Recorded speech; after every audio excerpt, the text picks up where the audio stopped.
면서 기도하겠다. 그렇게 한 번씩 손도 꼭 잡아주시고 걱정하지 마시라. 최소 지금 2주는 입원해 계셔야 되는데 예배드리러 오셨습니다. 제가 이렇게 전 얘기한 거 아닙니다. 꼭 기억하시고 기도해 주셨으면 좋겠습니다. 그리고 지금 바깥에 감사 카드 다들 좀 챙겨 오셨나요? 오늘 이제 큐티 하기 위해서 목장에서 모일 때 처음에 아이스 브레이크 할 때 이걸 좀 해주세요. 감사 카드 좀 한번 꺼내 보시고, 내가 이걸 썼나라는 게 지금 많이 있으실 거예요. 읽어봤더니, 내가 벌써 작년에 이거 썼나? 저도 모릅니다. 아시겠지만 꺼내가지고 바로 박스에 넣어 테이프로 봉인을 한 다음에 어제 이래 제가 잘라서 꺼내가 놓기 때문에 제가 모릅니다. 여러분들이 보시고 지난 1년 동안 하나님께서 해주셨던 것들이 이루어진 것들이 있으면 꼭 목장에서 오늘은 간증 시간 처음에 조금 갖고 시작하면 좋겠습니다. 그리고 이번 한 주간 여러분 해야 될 거 감사 카드 작년부터 카드를 꼭 사주세요 해서 새 것도 다 사다 놨으니까 가져가셔서 쓰는 요령은 이겁니다. 꼭 기억하세요. 쓰고 싶은 데요 쓰는 게 아니에요. 일단 2025년도 하나님께 감사한 거 구체적으로 세 가지. 이건 해주셔서 너무 감사하다. 1, 2, 3에서 세 가지 구체적으로 적으시고, 또 하나는 2026년도 하나님께 소원하며 소망하는 게 있잖아요.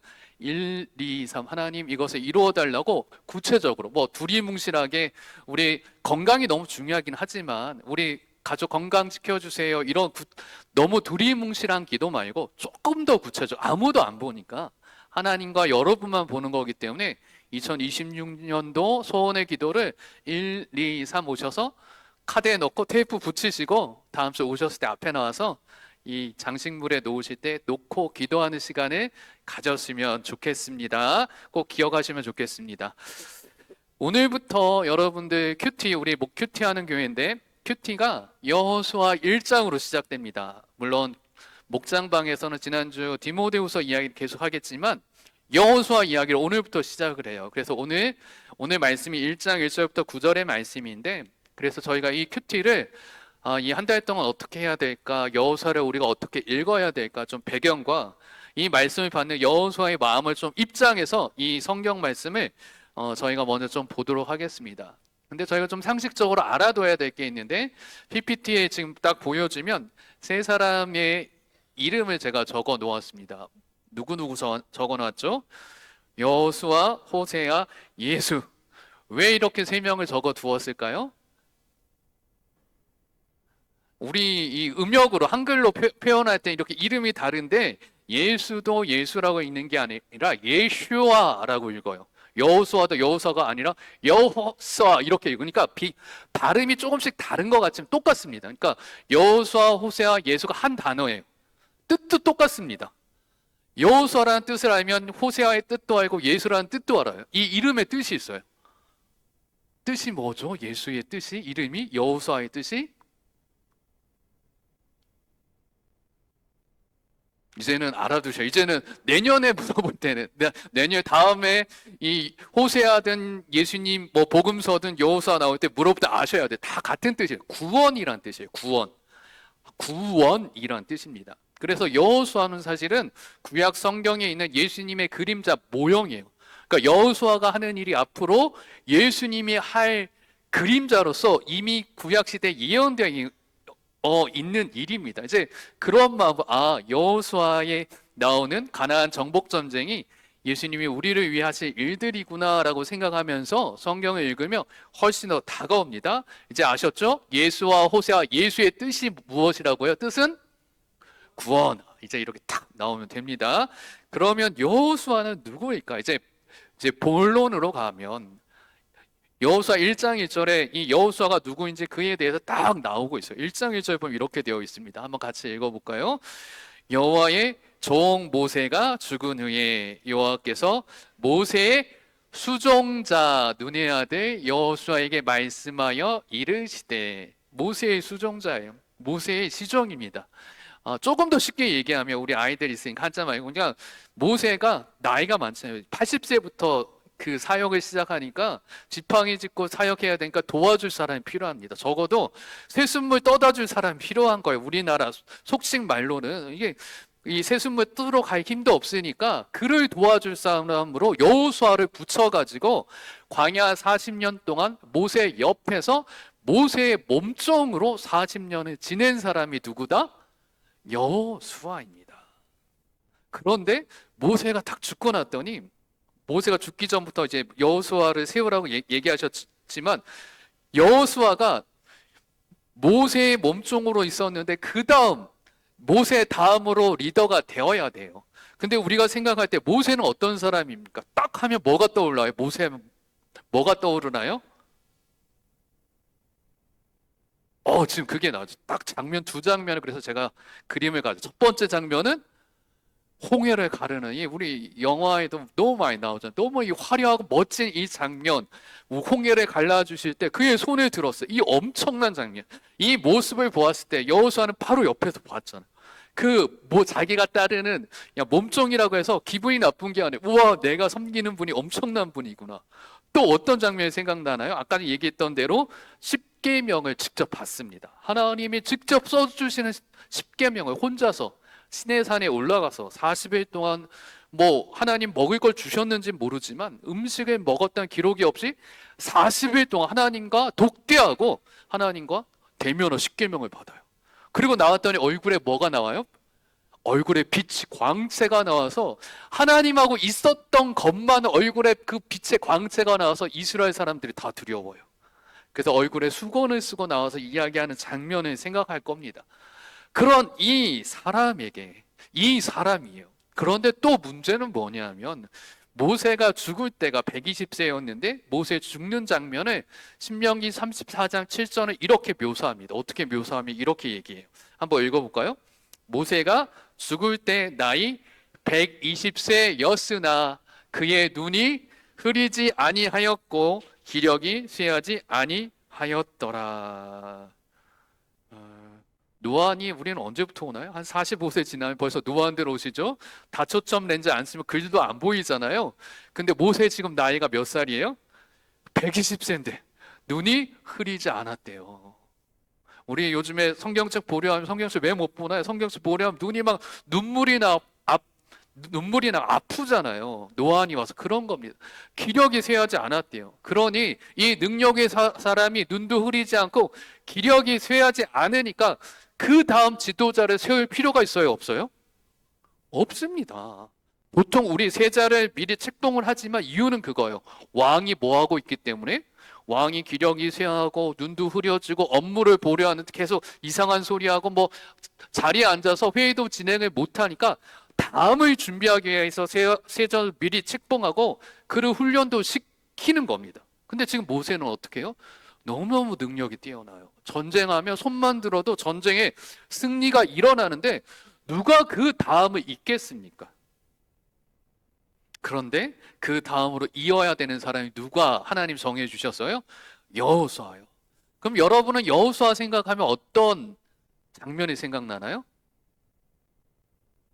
12정탐꾼도 있고 전쟁할 때 앞에 장군으로서 맨 앞에 나가 싸우는 장면이 생각나잖아요. 근데 이 여호수아가 그때는 사실은 나이가 40이에요.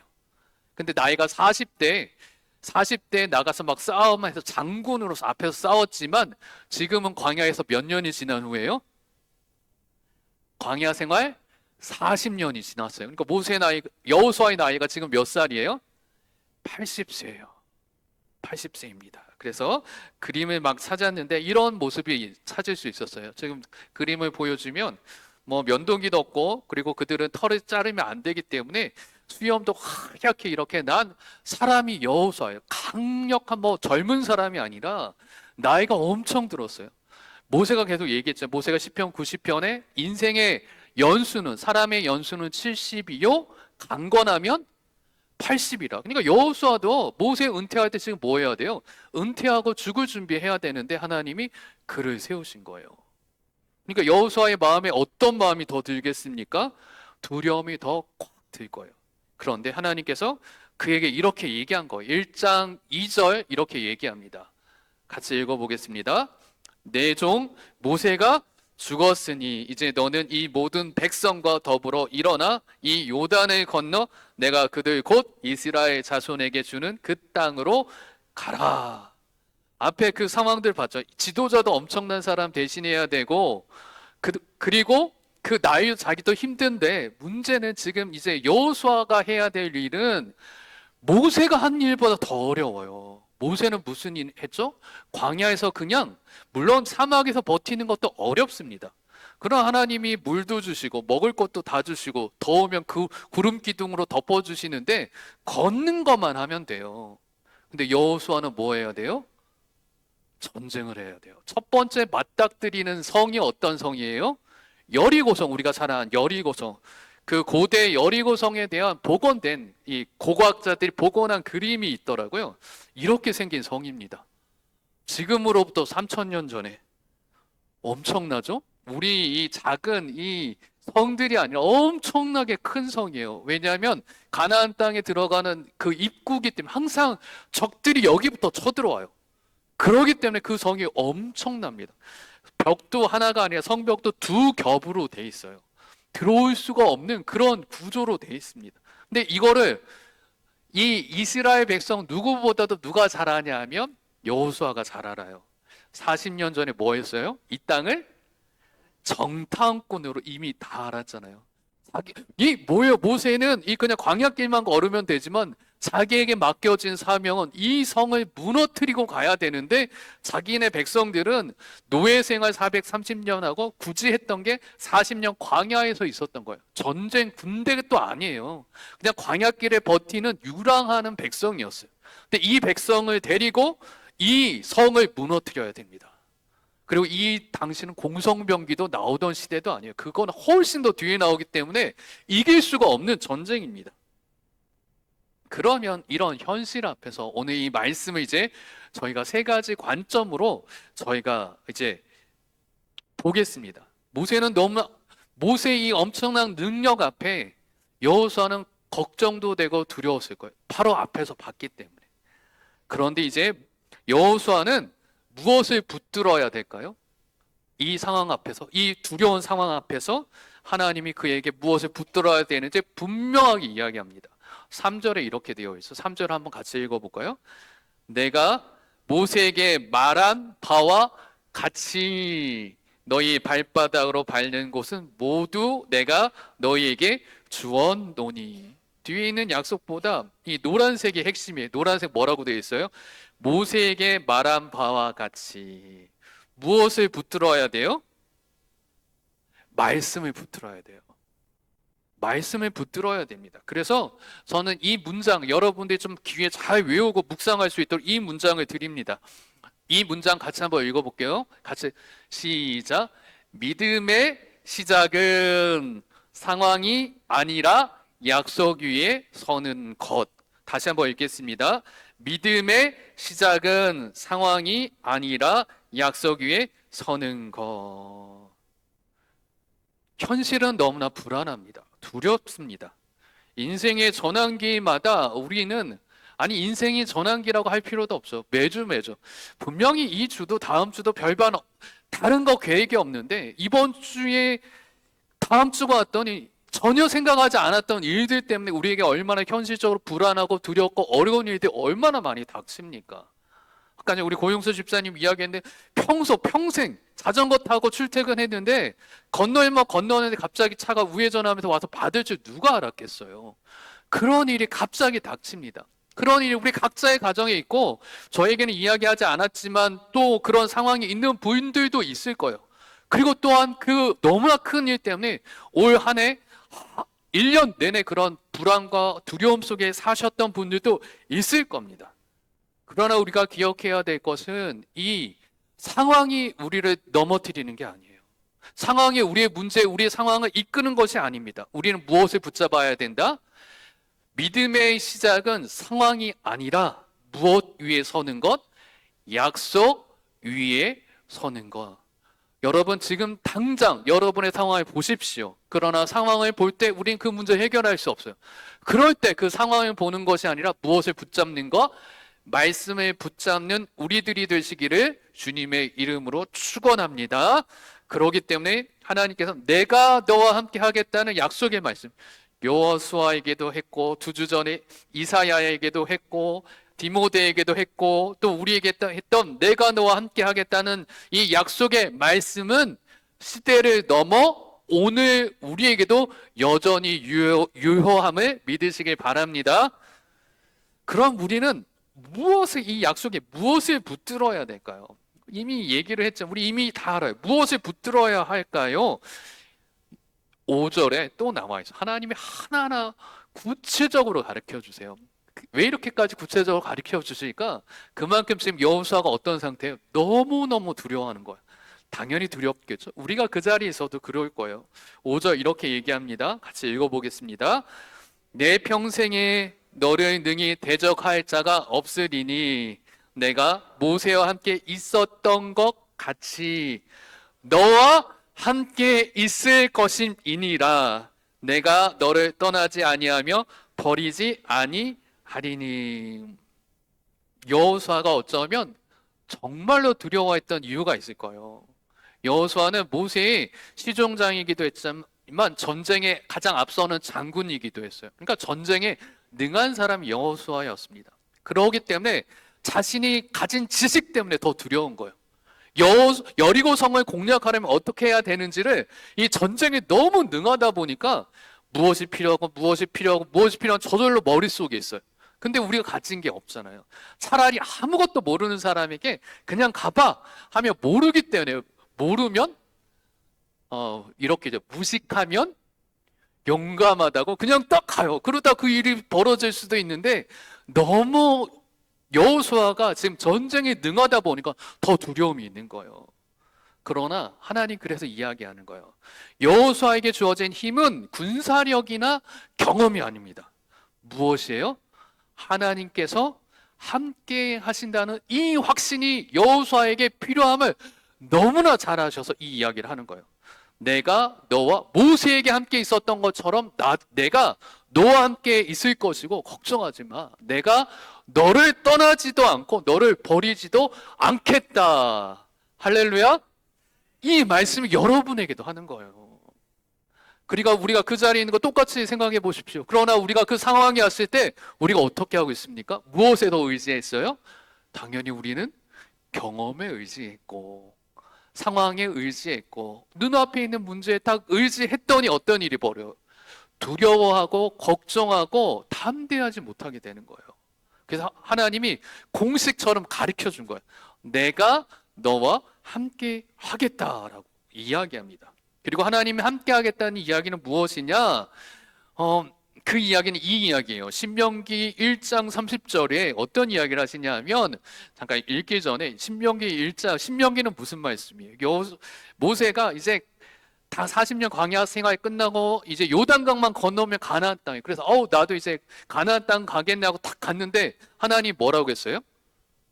모세에게 너는 못 간다 라고 했더니 그 말씀을 받고 이 요단강 건너편에서 가나안 땅 건너 평지에 다 모아놨어요. 그리고 나서 모세가 자기는 120세고 여기는 다 자기 자손 같잖아요. 그러니까 그 백성들에게 설교를 하는 거예요. 신명기 새로운 신명 하나님의 명령을 다시 설교하는 거예요. 그 이야기를 하는 게 신명기인데 처음에 이야기할 때 그들이 두려워하고 이 전쟁 상황에서 두려워할 것이 너무나 뻔하기 때문에 하나님은 어떤 분이신지 이야기하는 장면이 1장부터 시작됩니다. 그래서 신명기 은혜롭게 읽을 수 있어요. 그런데 1장 30절 이런 분이 우리 하나님이십니다. 한번 30절 읽어볼까요? 너희보다 먼저 가시는 너희 하나님 여호와께서 애굽에서 너희를 위하여 너희 목전에서 모든 일을 행하신 것 같이 이제도 너희를 위하여 싸우실 것이며. 모세는 너무 잘 알았죠. 지금 광야길은 그냥 걸어왔잖아요. 그러나 이제부터 전쟁할 건데 이들이 두려워하고 있어요. 근데 40년 전 이집트를 물리쳤어. 세계 최대 강대국, 최고의 군사력을 가지고 있었던 그 이집트를 물리쳤던 그 기억을 끄집어내면 걱정하지 마. 하나님은 어떤 분이시냐? 그냥 우리 옆에서 우리에게 용기만 주는 그냥 힘내라고 말하는 분이 아니라 너희보다 어떤 분이시다? 하나님 우리보다 앞서 가시며 우리를 위하여 뭐 하시는 분이다? 싸워 주시는 분이 우리 하나님이심을 알아라고 지금 모세가 이야기를 하는 거예요. 할렐루야. 하나님에 대해 기억하셔야 돼요. 하나님 우리 앞서서 우리의 문제를 해결해 주시는 분이심을 기억하시길 바랍니다. 그래서 두 번째 이 문장은 이렇게 좀 적어봤어요. 저희가 강하고 담대함 한번 같이 읽어볼게요. 시작. 강하고 담대함은 감정의 용기가 아니라 임재의 확신에서 오는 것입니다. 한 번 더. 강하고 담대함은 감정의 용기가 아니라 임재의 확신에서 오는 것입니다. 강하고 담대하라, 강하고 담대하라. 너무 말씀이 많이 나오죠. 요즘 거의 한 달 동안 이 패턴으로 성경이 계속 우리에게 하나님께 주시는 것 같아요. 근데 우리가 기억해야 될 것은 강하고 담대함은 감정에서 오는 용기가 아니에요. 네가 나이가 몇 살인데 용기를 가져야 돼. 네가 그 문제 해결해야지. 가장이 그 문제를 해결해야지. 네가 가진 전문 지식으로 해결해야지가 아니라 우리는 그거로 해결이 안 되니까 두려움이 오는 거죠. 강하고 담대해지지 않는 거예요. 근데 무엇이 있을 때 노란색 뭐라고 적어놨어요? 임재의 확신. 임재의 확신이 뭔가요? 하나님이 나와 함께 하신다는 이 확신이 우리의 믿음의 근원이에요. 거기에서부터 우리에게 무엇이 오는 거예요? 강하고 담대함이 옴을 기억하시길 바랍니다. 그래서 여러분들 이제 세상에 나가서 이제 생각해 보죠. 하나님이 나와 함께 하신다는 이 확신이 흔들릴 때가 있을 거예요. 우리의 삶 가운데. 그럴 때 우리가 무엇을 점검해야 됩니까? 무엇을 점검해야 될까요? 임재. 하나님이 나에게 잘 임재하고 계신가? 내가 하나님과 동행하고 계신가라는 것을 재확인하는 시간이 올 때만이 내가 강하고 담대할 수 있는 거예요. 그러니까 두려움이 올 때마다 이것을 점검하십시오. 다른 게 아니라 하나님이 나에게 계심을 점검하시길 바랍니다. 그러면 세 번째 마지막으로, 그럼 임재의 확신은 어떻게 올까요? 하나님 나와 함께 하시면 어떻게 알 수 있을까요? 지금 이 여호수아 1장 1절부터 9절이 제가 볼 때 저희 나라에서 목사님들 설교할 때 설교 본문 한 3가지 뽑으라고 하면 3대 본문 뽑으라고 하면 이 본문이 반드시 3개 안에 반드시 들어가는 본문 중에 하나예요. 그만큼 하나님이 우리에 대해서 정확하게 얘기하기 때문이에요. 그래요. 임재의 확신이 있으면 우리가 강하고 담대할 수 있죠. 그런데 임재의 확신이 안 드는데 어떻게 합니까? 라는 게 항상 우리의 문제잖아요. 두려움이 왔을 때 하나님이 들리지도 않고 말씀도 들리지도 않고 하나님이 보이지도 않고 그런 게 어떻게 해야 됩니까? 라는 마음이 여호수아의 마음에도 일어났나 봐요. 그랬더니 하나님이 어떻게 해요? 그 솔루션도 해결책도 바로 가르쳐 준 거예요. 8절 볼까요? 8절. 이렇게 하라고 얘기합니다. 8절 같이 읽어볼까요?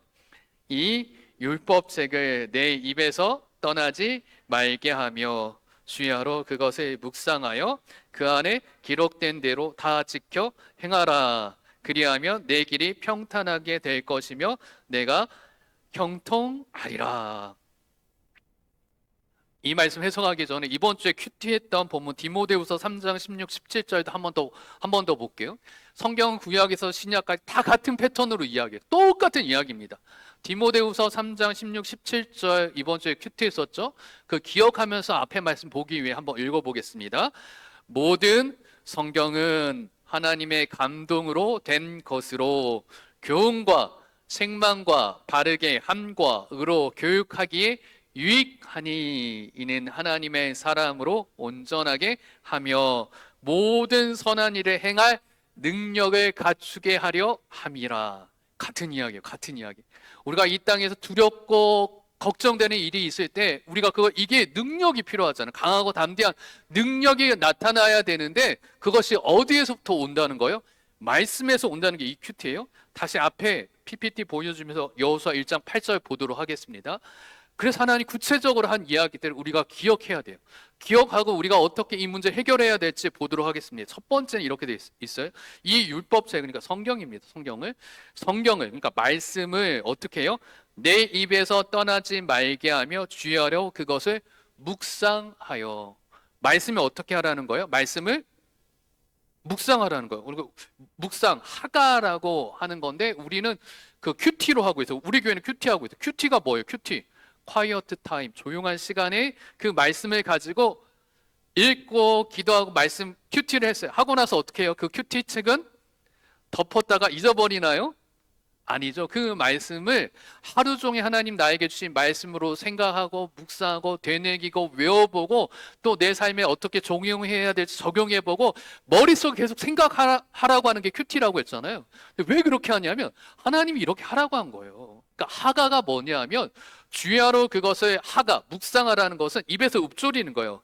하나님이 나와 함께 하신다. 하나님이 나와 이렇게 다른 사람이 듣는 게 아니라 내 입술에서 말은 하는데 내 귀에만 들리게 하는 거예요.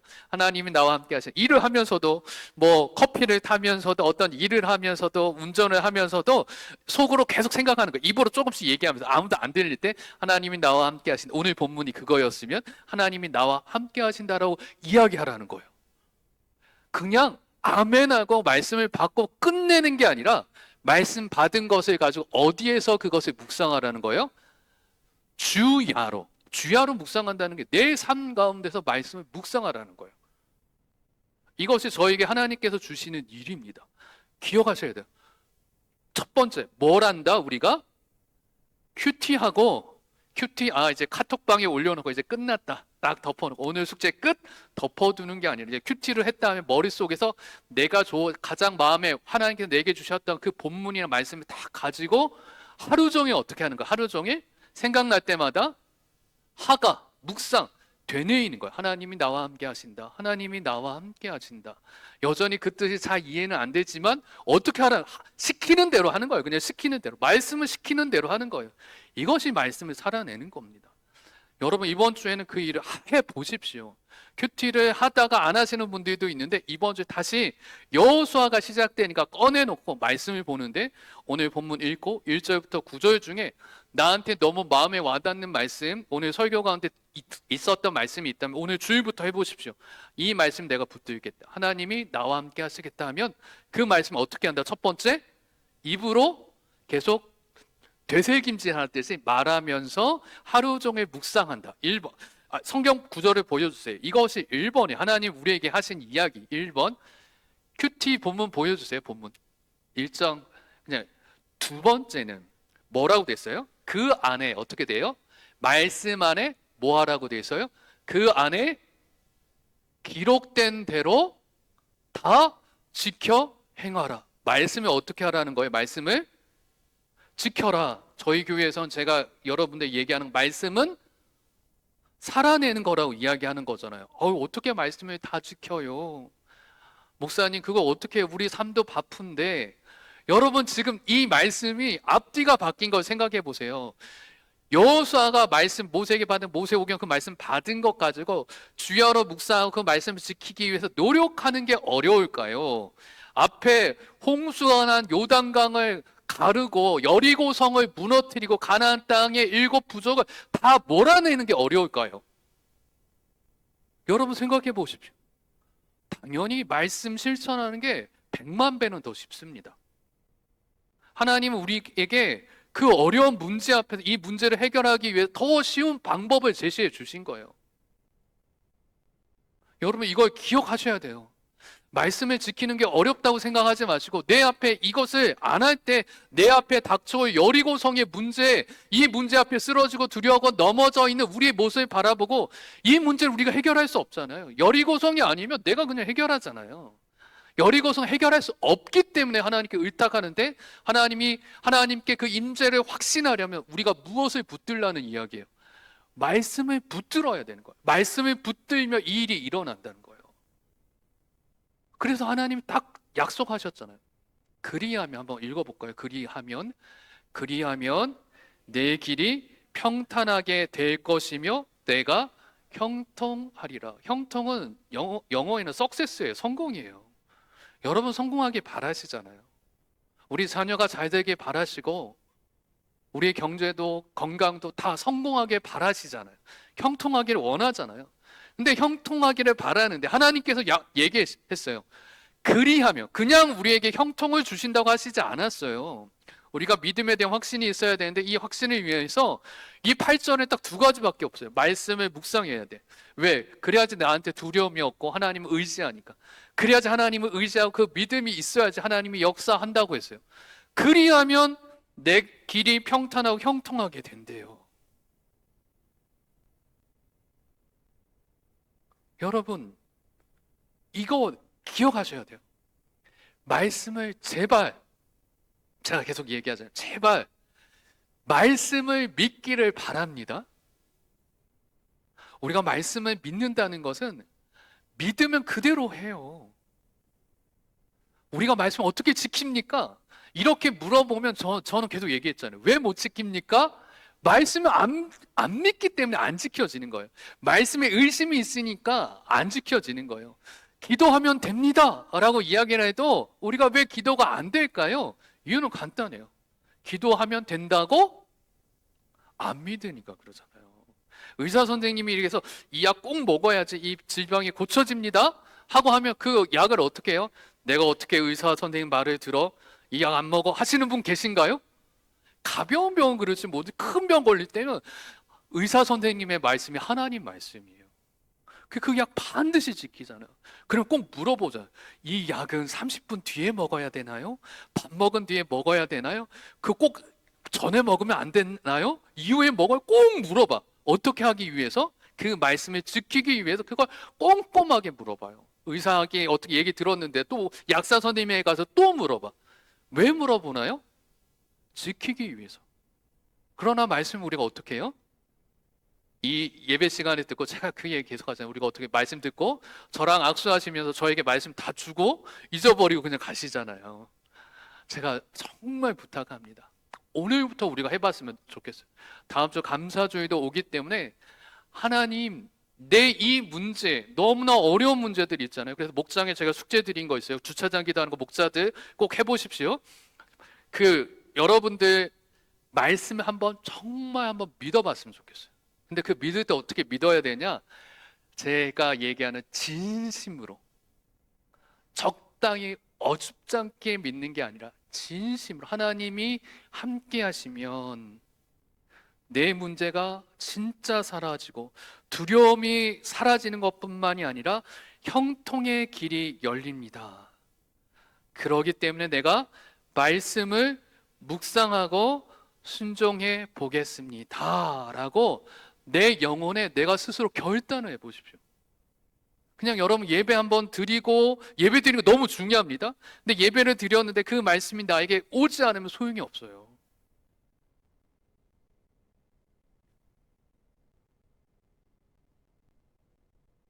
두려워하지 말라는 명령은 말씀에 붙든 자에게만 가능한 일임을 기억하시길 바랍니다. 말씀이 우리의 중심을 붙들 때, 말씀이 우리의 중심을 붙들 때만이 우리는 흔들리지 않는 믿음을 가져요.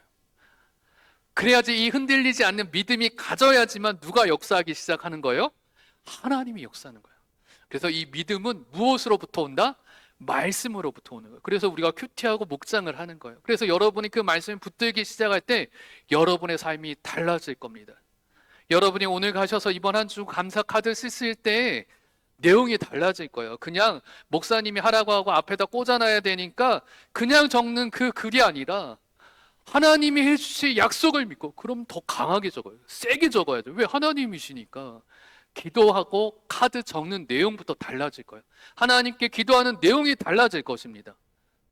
저는 사랑하는 성도 여러분, 저는 우리 예당교회 성도들 다음 주 추수감사절을 맞이하여 저는 여러분들이 그런 내년 한 해 2005년부터 2006년까지 내년 이 한 해 동안 하나님이 기적, 말도 안 되는 기적, 우리가 상상해 보지도 않았던 축복과 형통과 은혜가 여러분의 삶 가운데 일어나시기를 주님의 이름으로 축원합니다.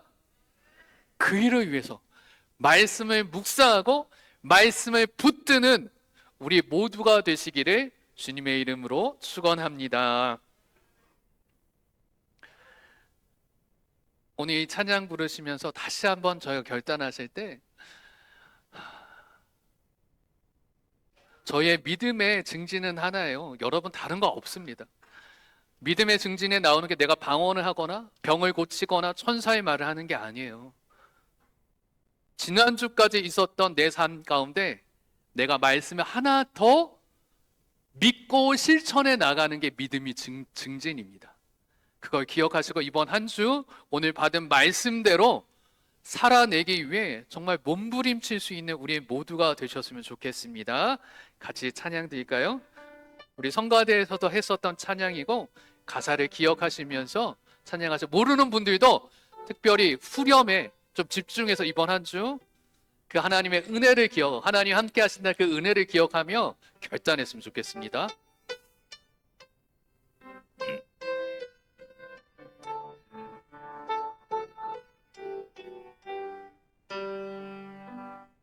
어둠 속에 영혼 갈길 몰라 방황할 때에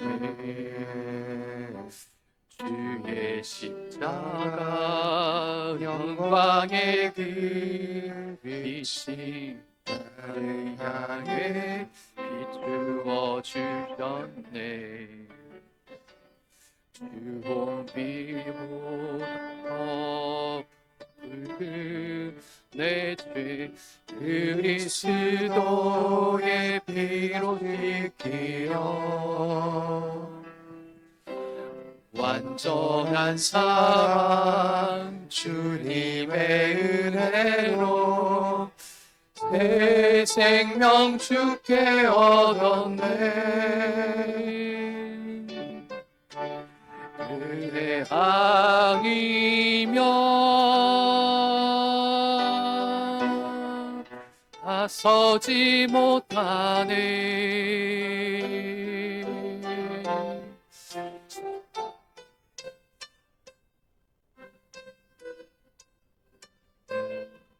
나서지 못하네. 그대 아니면 나서지 못하네.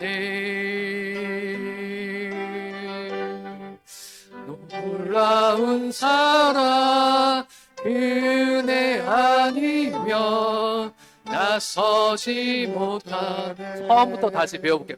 어둠 속 헤매이던 내 영혼 어둠 속 헤매이던 내 영혼 갈길 몰라 방황할 때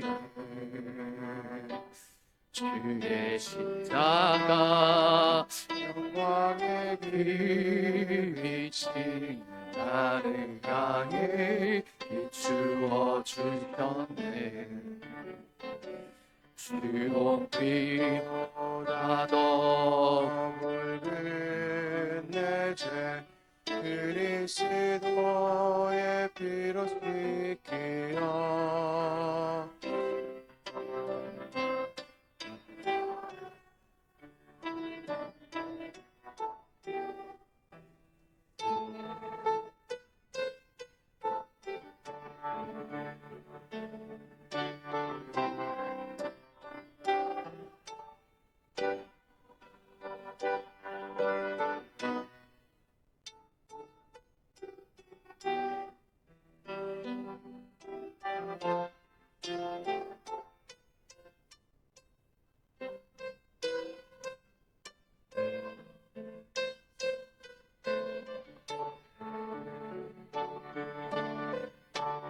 그대 아니면 나서지 못하네. 놀라운 사랑 그대 아니면 나서지 못하네.